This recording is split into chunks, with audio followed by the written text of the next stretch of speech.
Hi, this is Brandon from Watches on You. Today we're taking a look at the Breitling Aviator 8 43 B01 Curtiss Warhawk chronograph.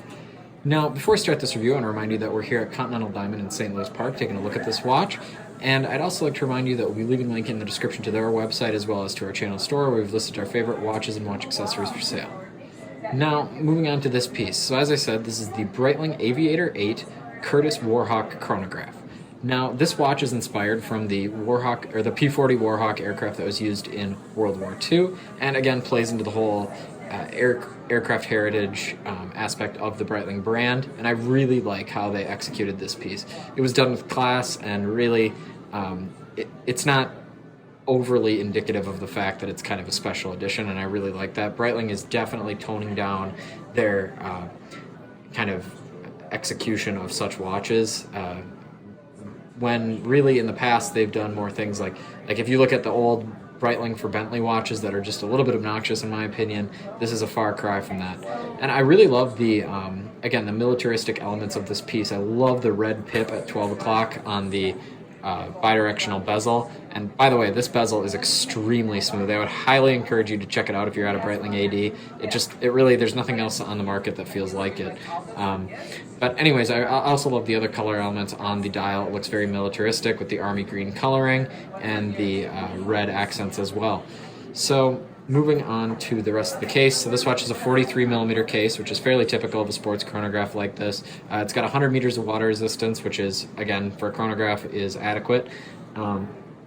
But the real kind of most impressive aspect of this watch for me is the movement. It's got the in-house COSC certified Breitling B01 movement, which has a quote, and this is from the Breitling website, whopping 70-hour power reserve, which is well above the 48-hour limit that I like to see, or not limit, but requirement that I like to see in watches. So this is, I mean, that's fantastic, especially given that it's a chronograph, so it has that extra complication to run as well at certain times. Now, I'm sure if you're operating a chronograph constantly, it will reduce that slightly, but it's not going to be below 48 hours, so it's still very impressive. So moving on to the case back of this watch, you see you have an illustration of the P-40 Warhawk as well as the Curtiss logo, and you can see the Breitling movement, which is finished in a slightly utilitarian way, but it still has some elements of higher end finishing such as Côte de Genève, and just the overall look of it looks very, very nice.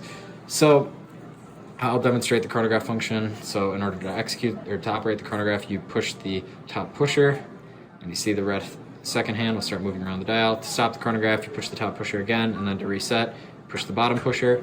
The chronograph feels very nice. It feels much nicer than an EDA 7750, which Breitling has used in some of their older watches. I really like how it feels. So now I will move on to a wrist shot, but before I do, I'll discuss the bracelet, which is very comfortable. It's kind of Breitling's version of an oyster bracelet. It feels very nice. It's very, very sturdy, and Breitling is known for their sturdiness of their watches.